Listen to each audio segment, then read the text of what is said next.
Thursday, July the 11th, and I'm just now seeing what happened to my face. No idea. Probably a wall ball. I would guess a wall ball. One of the stitches hit me in the face. That's my guess because of how I do wall balls. Anyway, hi, we have wall balls today. It's Threshold Thursday. We're gonna lift a little bit of weight today. I don't know how your legs are feeling after front squats, thrusters, pistols. The thing about it being a deload week is that outside of that heavy front squat, everything's been what we hope to be somewhat of lesser load, and that is absolutely true with a pistol. It's not a weighted movement technically, and wall balls, it doesn't get heavier than 20 pounds. So we're hoping your legs are alive.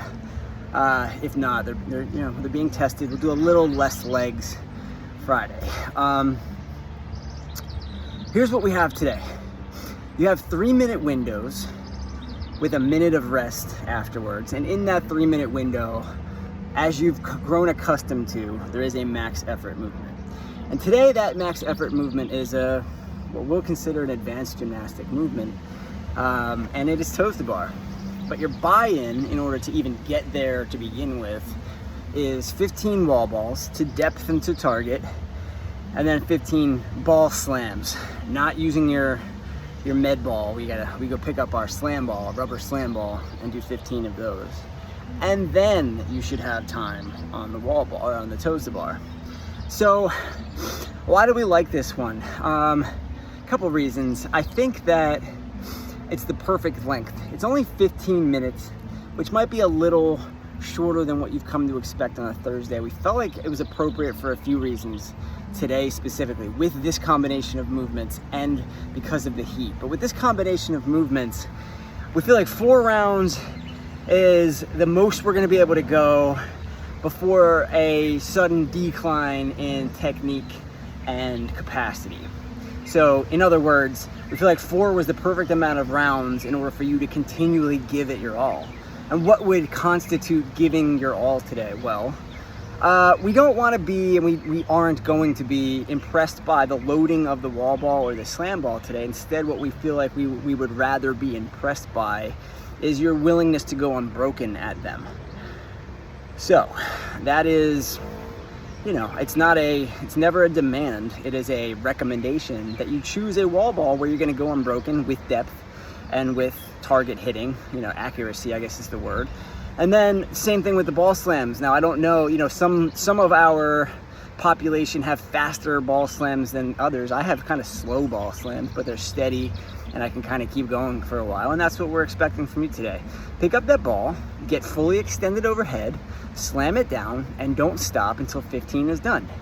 If you do that correctly, then what we also like about today's workout is that should leave you plenty of time to work at a coveted skill like toes to bar. So, I don't expect everyone's to be exactly the way mine went today, but I always had a minute 45 on toes to bar. And, I'm looking at other people who are pretty proficient with wall balls and ball slams.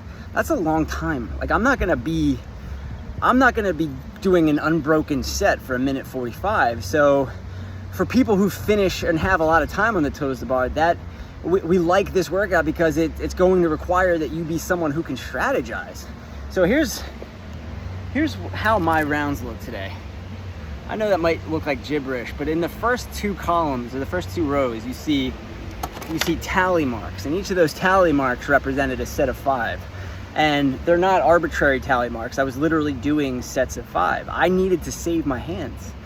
So, I also didn't know what a big set would do to me for the ensuing rounds after that. So I was conserving energy, conserving grip strength, and conserving my core. So, and I still came out of it with a set of 24 in the first round, which I felt pretty good about. I'm like, if I could keep this up, that's like 100 toes to bar in 15 minutes. I like it. Later on, it wasn't until the 3rd round, if you go back to my score, then I started dabbling with bigger sets. Never a set bigger than 10, and I only did that 1 time, and I think I paid the price for that. But it was all like, do a few, hop down, shake out my hands, hop up, do a few, hop down. In fact, I was writing my scores down in between sets on the rig, so I was taking enough time between sets to be able to go and do that. Lastly, and that's the strategy for people who are gonna have a lot of time there. Now, if you don't have a lot of time, if it's gonna take you 2.5, 2:15 to get through the ball slams and the wall balls, then you have to try to hang on longer. You have less strategy because the strategy is go for broke, right? Because I'm going to assume that everyone comes to the gym on Thursday with the same goal in mind, which is put a big score, as big a score as I can up on that board. Now, the last thing I'll say is hands. Out of everything we've done this week, this is gonna be the most, it's not even grip intensive. It is hand strategy intensive. In other words, you're gonna get sweaty because of this heat. And it's that thing of, how do you preserve the dryness of your hands? Is it just chalk? Is it trying to avoid chalk? It's definitely a thing of trying to avoid a mixed bag situation where your hands are partly sweaty, partly chalky. You got to avoid that in any way possible. I personally didn't go for the chalk until round 3, halfway through round 3. I don't like to use chalk if I can avoid it, but eventually your hands just get too sweaty. So just something to think about today. Have a plan. Have a plan. Have a towel, and know when chalk is appropriate. I would say, if you can help yourself, chalk is never appropriate right away. It's never just immediately grab the chalk unless you were doing something else that got you really sweaty. All right, try that. Give it a shot, see if it works for you. That's just what works for me. All right, enjoy.